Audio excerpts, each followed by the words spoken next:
If something happened to you today, leaving you unable to communicate or make decisions, would your family, friends, or loved ones know what to do?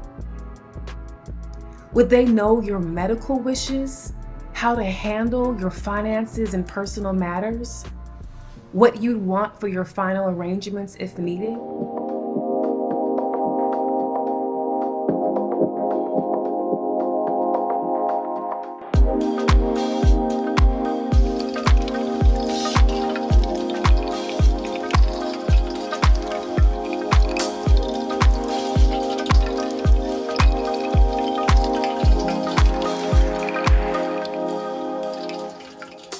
We spend so much time planning for birthdays, vacations, and even retirement.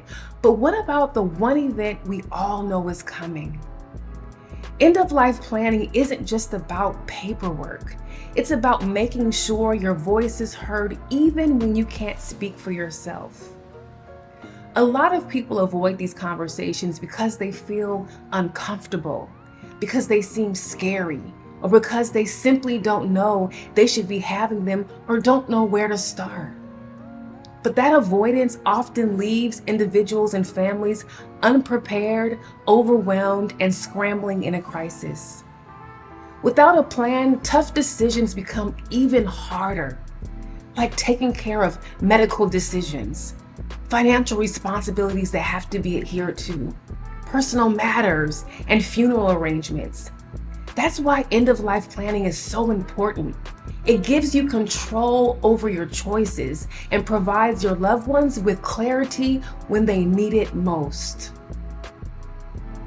One of the biggest benefits of end-of-life planning, and the one I hear about the most, is peace of mind. It's also what I felt when I did it.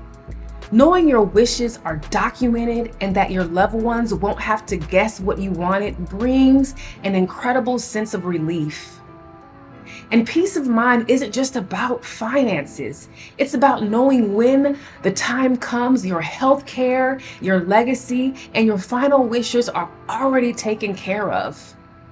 That means deciding things like, do you want life support, pain management, a do not resuscitate order? Without a plan, these choices could be made by family members who may not know what you would have wanted.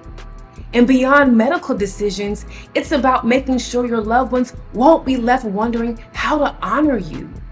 That includes whether or not you want a funeral, a memorial, or a celebration of life, or nothing at all. Where do you want to be laid to rest? Do you want to set up a charitable donation or legacy in honor of your name? Do you want to pass down your favorite recipe, tradition, or story to keep your memory alive? Making these decisions ahead of time spares your loved ones from uncertainty and gives everyone the space to focus on what truly matters. Another benefit: less stress and conflict for loved ones. When there's a plan in place, your loved ones aren't left guessing. They don't have to scramble to make tough decisions under pressure or while they're grieving. And they won't be left wondering if they made the right choices. Instead, they'll have clear guidance, easing stress and helping prevent conflicts and potential disagreements. The third benefit of end-of-life planning is financial protection and avoiding legal issues, or at least potentially avoiding legal issues. Without a plan, simple things can become financial and legal headaches, like covering medical bills, accessing bank accounts, paying household expenses, or even handling funeral costs. A clear plan helps avoid unnecessary stress, delays, or complications, making sure the people you trust can take care of what matters without added legal or financial burdens. These are just a few of the benefits of end-of-life planning. Taking the time to do this now means less stress, less confusion, and more peace for you and your loved ones. Simply put, end-of-life planning is about making decisions ahead of time regarding the type of medical care you'd want, to how your finances and personal matters will be handled and by whom, to how you'd like to be remembered. And you can start as early as age 18. I've heard of families having serious issues, not because they didn't love each other, but because they were left guessing or forced to make impossible decisions in the middle of their grief. And in many cases, those issues could have been avoided with just a little planning, because these challenges, they are avoidable.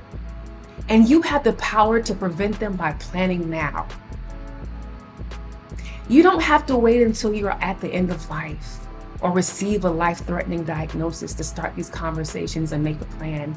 You can start now while you're healthy, thriving, and able to make thoughtful decisions.